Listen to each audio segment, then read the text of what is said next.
அஸ்ஸலாமு அலைக்கும் வரஹ்மத்துல்லாஹி வபரகாத்துஹு. தினமும் ஒரு ஹதீஸ் என்ற தகவலின் வாயிலாக நபிகள் நாயம் ஸல்லல்லாஹு அலைஹி வஸல்லம் அவருடைய வாழ்வியலின் சுருக்கத்தை அறிந்து வருகிறோம். அந்த வகையில் நபிகள் நாயம் ஸல்லல்லாஹு அலைஹி வஸல்லம் அவர்களுக்கு 61வது வயதாக இருக்கின்ற பொழுது தபுக் என்கின்ற ஒரு யுத்தம் நடந்த நிகழ்வையும், அதேபோன்று அபூபக்கர் சித்திக் ரலியல்லாஹு தஆலா அன்ஹு அவருடைய தலைமையின் கீழாக ஹஜ்ஜி கடமையானதை முன்னிட்டு அபூபக்கர் சித்திக் ரலியல்லாஹு தஆலா அன்ஹு அவருடைய தலைமையின் கீழாக ஹஜ்ஜி செய்வதற்காக வேண்டி ஒரு குழுவை அனுப்பி வைத்த அந்த தகவலையும் நாம் அறிந்து கொண்டோம். அதன் பின்பாக நபிகள் நாயம் ஸல்லல்லாஹு அலைஹி வஸல்லம் அவர்களுக்கு அந்த 61வது வயதாக இருக்கின்ற பொழுது நடந்த ஒரு சில நிகழ்வுகளையும் நாம் கவனத்திலே கொள்ளலாம். தபுக் யுத்தம் முடிந்த பிறகு அஜிலான் குலத்தை சார்ந்த உவைமீர் ரலியல்லாஹு தஆலா அன்ஹு என்கின்ற ஒரு சஹாபி தன்னுடைய மனைவியின் மீது நடத்தையின் மீது உண்டான சந்தேகத்தை எழுப்ப, அது 2 பேர்களுக்கும் ஏற்பட்ட இந்த விவாதத்தின் விளைவாக லிஆன் என்கின்ற சாபம் விடும் அழைப்பு என்கின்ற அந்த நிகழ்வு அந்த ஆண்டில் நடந்தது. அதேபோன்று காமிதியா என்கின்ற பெண்மணி தாம் தவறாக நடந்து விட்டதாகவும் தனக்கு தண்டனை தரப்பட வேண்டும் என்றும் ஸல்லல்லாஹு அலைஹி வஸல்லம் அவரிடத்திலே முறையிட, ஸல்லல்லாஹு அலைஹி வஸல்லம் அவர்கள் அந்த பெண்ணுக்கு ரஜம் என்கின்ற கல்லெறியும் நிகழ்வையும் நடத்தினார்கள் என்ற அந்த நிகழ்வும் அந்த ஆண்டு நடந்தது.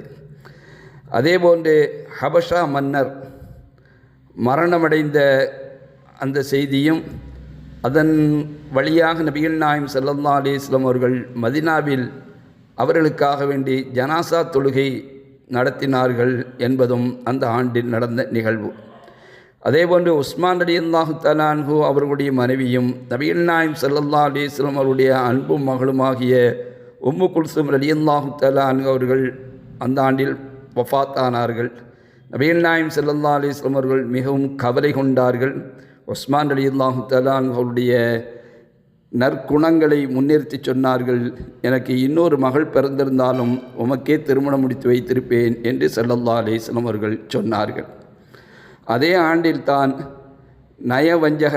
நயவஞ்சகன் அப்துல்லா இப்னு சலூல் மரணமடைந்ததும், தபுக் யுத்தம் முடிந்து வந்த பிறகு அப்துல்லா இப்னு சலூல் என்கின்ற நயவஞ்சகர்களுடைய தலைவனாக இருக்கக்கூடிய இந்த நபர் மரணமடைந்ததும், அவர்களுடைய மகனார் அப்துல்லா அவர்கள் நபிகள் நாயம் ஸல்லல்லாஹு அலைஹி வஸல்லம் அவர்களிடத்திலே வேண்டுகோள் வைக்க, அவருடைய வேண்டுகோளை ஏற்று ஸல்லல்லாஹு அலைஹி வஸல்லம் அவர்கள் இவருக்காக ஜனாசா தொழுகை நடத்த முயற்சி செய்தார்கள். உமர் ரலியல்லாஹு தஆலா அன்ஹு அவர்கள் தடுத்த பொழுதும் கூட ஸல்லல்லாஹு அலைஹி வஸல்லம் அவர்கள் இவர்களுக்காக வேண்டி ஜனாசா தொழுகை நடத்தினார்கள். அல்லாஹு தஆலா இது விஷயமாக உமர் ரலியல்லாஹு தஆலா அன்ஹு அவருடைய கருத்தை ஒட்டியே குர்ஆன் வசனத்தை இறக்கியதும் இந்த ஆண்டில் நடந்த நிகழ்வுகளாகும். அதன் பிறகு நபிகள் நாயம் ஸல்லல்லாஹு அலைஹி வஸல்லம் அவர்களுக்கு 62 வயதை தொடுகின்ற பொழுது ஹிஜ்ரி 10ஆம் ஆண்டு ஸல்லல்லாஹு அலைஹி வஸல்லம் அவர்களுக்கு நாம் இந்த உலகத்தை விட்டு பிரியப் போகிறோம் என்பதற்குண்டான அடையாளங்கள் வெளிப்பட ஆரம்பித்து விட்டன. அதனால் யமன் தேசத்திற்கு முஆத் இப்னு ஜபல் ரலியல்லாஹு தஆலா அன்ஹு அவர்களை கவர்னராக அனுப்பி வைக்கின்ற பொழுது அவர்களுக்கு சில உபதேசங்களை செய்தார்கள். அதில் ஒரு செய்தியும் சொன்னார்கள், அடுத்த ஆண்டு என்னை நீர் சந்திக்க மாட்டீர், பள்ளிவாசலுக்கும் மண்ணறைக்கும் இடையில்தான் நீர் செல்வீர் என்று ஸல்லல்லாஹு அலைஹி வஸல்லம் அவர்கள் சொல்கின்ற இந்த செய்தி முஆத் இப்னு ஜபல் ரலியல்லாஹு தஆலா அன்ஹு அவர்கள் ஸல்லல்லாஹு அலைஹி வஸல்லம் அவர்கள் நம்மை விட்டும் பிரியப் போகிறார்கள் என்று செய்தியை அறிந்து கண்ணீர் வடித்து அழுதார்கள் என்ற நிகழ்வு ஸல்லல்லாஹு அலைஹி வஸல்லம் அவர்கள் மறைமுகமாக சுட்டி காட்ட ஆரம்பித்து விட்டார்கள். இந்த உலகத்தை விட்டும் பிரிவதற்குண்டான துவக்கம் தொடங்கிவிட்டதனுடைய அடையாளத்தை. ஸல்லல்லாஹு அலைஹி வஸல்லம் அவர்களுக்கு ஹிஜ்ரி 10ஆம் ஆண்டு 62ஆம் வயதாக இருக்கின்ற பொழுதுதான் ஸல்லல்லாஹு அலைஹி வஸல்லம் அவர்கள் ஹஜ்ஜை நிறைவேற்ற புறப்பட்டார்கள்.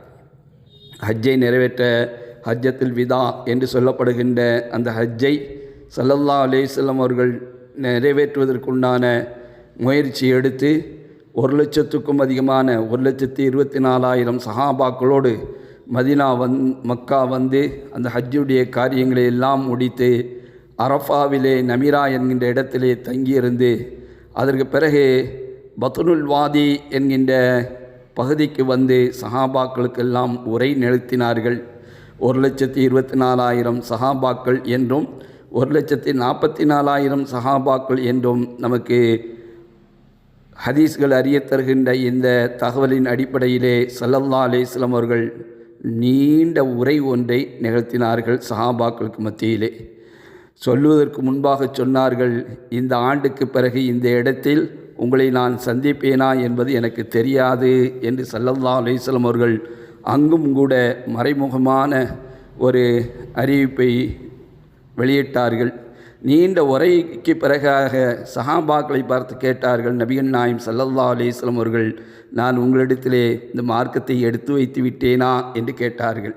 நாளை மறுமையிலே என்னை பற்றி விசாரிக்கப்படுகின்ற பொழுது நீங்கள் என்ன சொல்வீர்கள் என்றும் சஹாபாக்களிடத்திலே ஸல்லல்லாஹு அலைஹி வஸல்லம் அவர்கள் கேட்கின்ற பொழுது, எத்தி வைத்தீர்கள், நிறைவேற்றினீர்கள், நல்ல முறையிலே நடந்து கொண்டீர்கள் என்று நாங்கள் சாட்சி சொல்வோம் என்று சஹாபாக்கள் சொல்ல, ஸல்லல்லாஹு அலைஹி வஸல்லம் அவர்கள் மேலே விரலை உயர்த்தி, அல்லாஹுவே நீனே சாட்சி என்று நபிகள் நாயகம் ஸல்லல்லாஹு அலைஹி வஸல்லம் அவர்கள் அந்த இடத்தில் சொன்னார்கள்.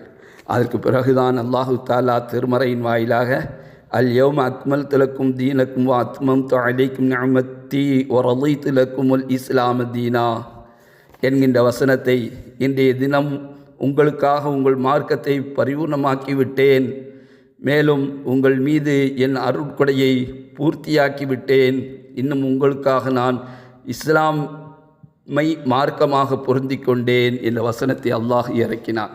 இந்த வசனம் இறங்கிய செய்தியை கேட்டவுடன் உமர் ரலியல்லாஹு தஆலா அன்ஹு அவர்கள் கண்ணீர் வடித்து அழுதார்கள். ஏன் அழுகின்றீர்கள் என்று கேட்கின்ற பொழுது தான் சொன்னார்கள், மார்க்கம் பரிபூர்ணமாக்கப்பட்டு விட்டது என்று சொன்னால் இதுவரைக்கும் நாம் மார்க்கத்தை நன்றாக விளங்கி கொண்டு வந்தோம், இதோடு மார்க்கம் முடிவு பெறுகிறது என்று சொன்னால் அந்த மார்க்கம் குறைய ஆரம்பித்து விடுமே என்கின்ற ஒரு கவலையும், நபிகள் நாயகம் ஸல்லல்லாஹு அலைஹி வஸல்லம் அவர்கள் வந்த பணி முடிகிறது என்று சொன்னால் ஸல்லல்லாஹு அலைஹி வஸல்லம் அவருடைய வாழ்வியல் பணியும் முடிந்து விடுமோ என்ற கவலையோடும் அவர்கள் அழுத அந்த வரலாற்று செய்திகளெல்லாம் நம்முடைய வாழ்க்கையிலே ஒரு பாடமாக அமைய வேண்டும். அடுத்து நபிகள் நாயகம் ஸல்லல்லாஹு அலைஹி வஸல்லமுடைய அந்த இறுதி கட்டத்தினுடைய நிகழ்வு என்ன என்பதை இன்ஷா அல்லாஹ் அடுத்த தகவலிலே நாம் அறிந்து கொள்வோம். அஸ்ஸலாமு அலைக்கும் வரஹ்மத்துல்லாஹி வபரகாத்துஹு.